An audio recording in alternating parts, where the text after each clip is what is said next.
जय हिंद दोस्तों। तो आप सभी को गणतंत्र दिवस की बहुत बहुत शुभकामनाएं। हम आपके मंगलमय एवं सुखद जीवन की कामना करते हुए अपने बात को आगे बढ़ाते हैं। जो आज का मेरा टॉपिक है पर्सनल लोन को लेकर। लोन के बारे में बेसिकली सबको पता होता है। लोन क्या होता है? लोन एक उधार है, कर्ज है जो हम किसी के द्वारा ले सकते हैं। बैंक के द्वारा भी हो सकता है, किसी पर्सन के द्वारा भी हो सकता है। लेकिन आज मैं जो पर्सनल लोन के बारे में बात करूंगा मैं बेसिकली बैंक से ही करूंगा, क्योंकि बैंक से ही जो लोन पास होता है उसी का प्रावधान कानून में दिया गया है। तो पर्सनल लोन है क्या? पर्सनल लोन कितने प्रकार का होता है? पर्सनल लोन कैसे पास होता है और उसका ईएमआई कैसे बनती है और उसको न भरने पर क्या कोई कानूनी कार्यवाही भी हो सकती है?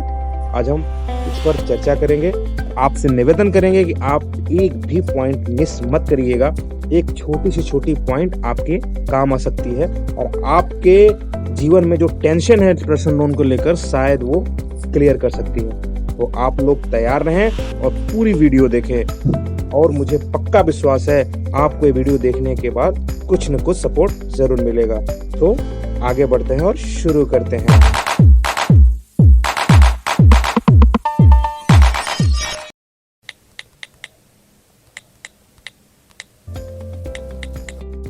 तो दोस्तों एक बार फिर से स्वागत करता हूं और वीडियो शुरू करने से पहले एक छोटा सा रिक्वेस्ट करता हूं।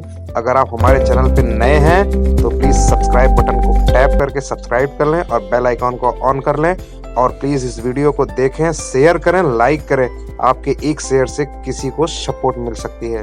तो शुरू करते हैं।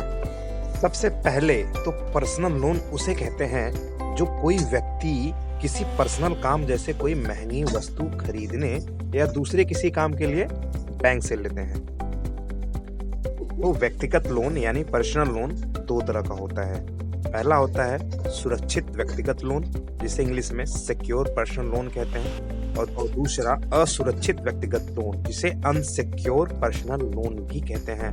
तो आइए दो लाइन इन दोनों के बारे में जानते हैं और उसके बाद हम आगे बढ़ते हैं।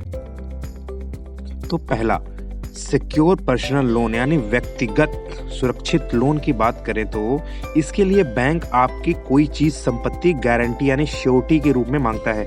मतलब कि आपके लोन राशि के बदले बैंक अपने पास कुछ आपकी संपत्ति या सामान गिरवी रखता है। सिक्योर पर्सनल लोन में बैंक को ज्यादा रिस्क नहीं लेना होता है, क्योंकि यदि आवेदक लोन नहीं चुकाता है तो बैंक आवेदक द्वारा रखी हुई गिरवी या प्रॉपर्टी हो या कोई सामान हो उसे बेच करके अपने रकम की वसूली कर लेता है। सिक्योर पर्सनल लोन आपको गिरवी रखी संपत्ति के मूल्य के आधार पर ही मिलता है। अब बात कर लेते हैं अनसिक्योर पर्सनल लोन के बारे में। तो अनसिक्योर पर्सनल लोन वो होता है जहां बैंक आपके निजी वित्तीय योग्यता मतलब फाइनेंशियल एलिजिबिलिटी के आधार पर आपको पर्सनल लोन देता है। मतलब आप क्या सैलरी पे देता है। इसके लिए बैंक आपके कुछ बेसिक डॉक्यूमेंट की जांच करती है, जैसे में सैलरी कितनी है आपकी, आपने पीछे कोई लोन तो नहीं लिया, लोन लिया है तो भरपाई हो चुकी है, इनकम सर्टिफिकेट और आपका सिविल स्कोर क्या है, और बैंक स्टेटमेंट देखती है कि आपने जो पिछला लोन लिया है उसे समय पे भरा है या नहीं भरा है। आसान भाषा में बिना कोई चीज बैंक के पास गिरवी रखे आपको जो लोन मिलता है उसे ही असुरक्षित लोन कहा जाता है।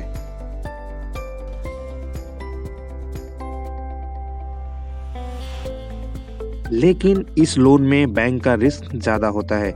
हालांकि इसमें इंटरेस्ट रेट सिक्योर लोन से अधिक होता है।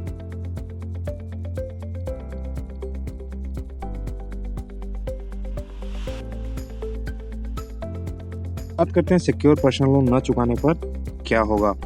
कोई भी बैंक जब आपको पर्सनल लोन प्रोवाइड करता है तो आपके और बैंक के बीच कानूनी तौर पर भारतीय अनुबंध अधिनियम 1872 के तहत करार होता है कि आप लोन ली गई रकम को भुगतान तय समय पर देंगे या जो निर्धारित समय पे करेंगे।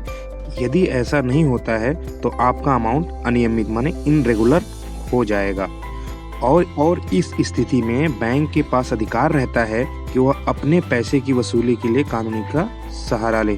बात करें लोन नहीं चुकाने पर क्या होगा, तो सबसे पहले बैंक आपसे पर्सनल कांटेक्ट करेगा और आपसे लोन रीपेमेंट के लिए बात करेगा। या फिर जनरल नोटिस से आपसे लोन अमाउंट के अनियमितता पर कार्रवाई करने की जानकारी देगा। इसके बाद भी यदि लोन डिफॉल्टर की तरफ से रिस्पॉन्स नहीं आता तो बैंक लोन की वसूली के लिए अदालत में दावा पेश करेगा, जिसका कर्ज डिफॉल्टर को ही वहन करना होगा। चूंकि लोन का अनुबंध आपने तोड़ा है, इसलिए अदालत आपके खिलाफ ही फैसला देगा, बैंक के नहीं।